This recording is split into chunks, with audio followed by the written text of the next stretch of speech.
Do you know somebody who has made an obscene amount of money? Maybe they were an early investor in some tech startup. Maybe they started their own business and took it to the moon. It's a very common way where people will build wealth. They'll hit the jackpot on some investment, they'll start their own business, and that business will thrive, and that investment will thrive. And they'll not just like 10x, but it'll go up 100, 1,000x and produce obscene amounts of wealth that they never thought was possible. One of the main problems with this is that it then becomes very hard to unwind that concentration.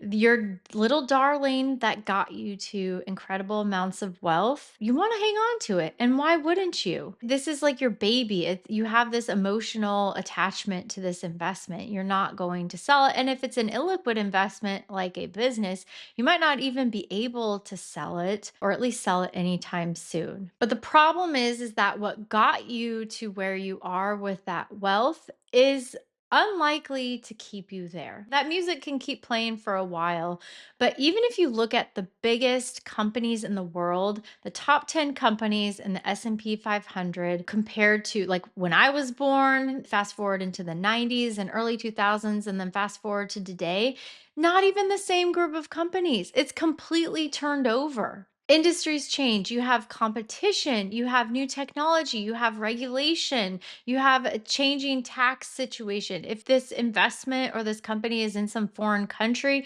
you can have the local government that can be problematic for that investment. Whatever the situation is, everything changes. Like the only constant is that everything's always changing. Well, that's true with investments as well. So if you grew your wealth and now you have this over concentration where like 90% of your net worth or maybe higher than that is in a single investment, then we have a problem and we need to deal appropriately with that problem. I love this chart from JP Morgan, and it shows in every decade going back to 1985 what the top 10 companies were in the S&P 500 by market cap. So in other words, the size. And then you can see the different size of the companies, how much of the market cap they took up, and also how that market cap has grown over time. And you can see how obscene the market cap is today and how big these companies are. So 1985, the year I was born, the top 10 companies in the S&P 500 were IBM, Exxon, GE, GM, AT&T, Shell, Amoco, Kodak, and DuPont. What do all of these companies have in common? None of them fast forward to today. Even if you fast forward to 2005, you see that all of them that were there in 85, only a few were there in 95, even fewer were there in 2005. Fast forward to 2015 and today, none of them are in there. So there's constant turnover. Again, industries change, you have competition, you have new technology, and in some cases, you have bankruptcy. Like Kodak, they couldn't keep up with their regular cameras with all the technological changes. And I think right after the iPhone came out, within a couple of years of that, they ended up filing for bankruptcy because who needs a camera anymore? I'm filming this on my phone. I don't need a Kodak camera. The other thing that you'll notice if you look at 1985, look at all the energy companies. So we have Exxon, Shell, Amoco, all energy companies, and a large part of the overall S&P 500 was energy. About 30% of the S&P 500 at that time in 1985 was made up of energy companies. So industry dominance, not just company dominance, but industry dominance changes. And back then, information technology, I bet, was like 2% of the entire S&P 500, and today it's staggering. Now you fast forward 20 years, 2005. So you see those 10 companies that were there in 85 have now shifted dramatically. No longer dominated by energy companies, now you have the big banks and the financials. Because the economy was booming in the lead up to the GFC in 2008. So by 2005, between all of the lending that was happening, the real estate boom, you have all of these large financials that are now among the largest companies and most profitable, biggest investments in the world.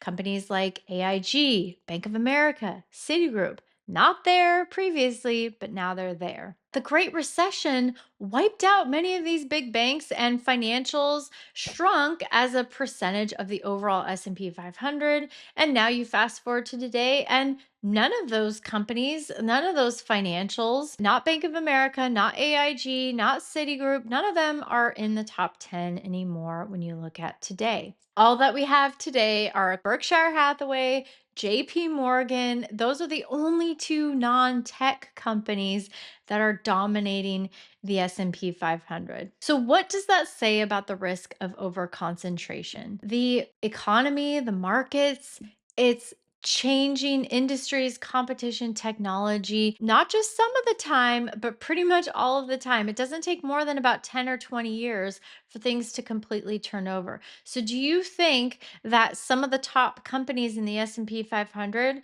are going to be around even, or going to be really good investments in the next 10 or 20 years?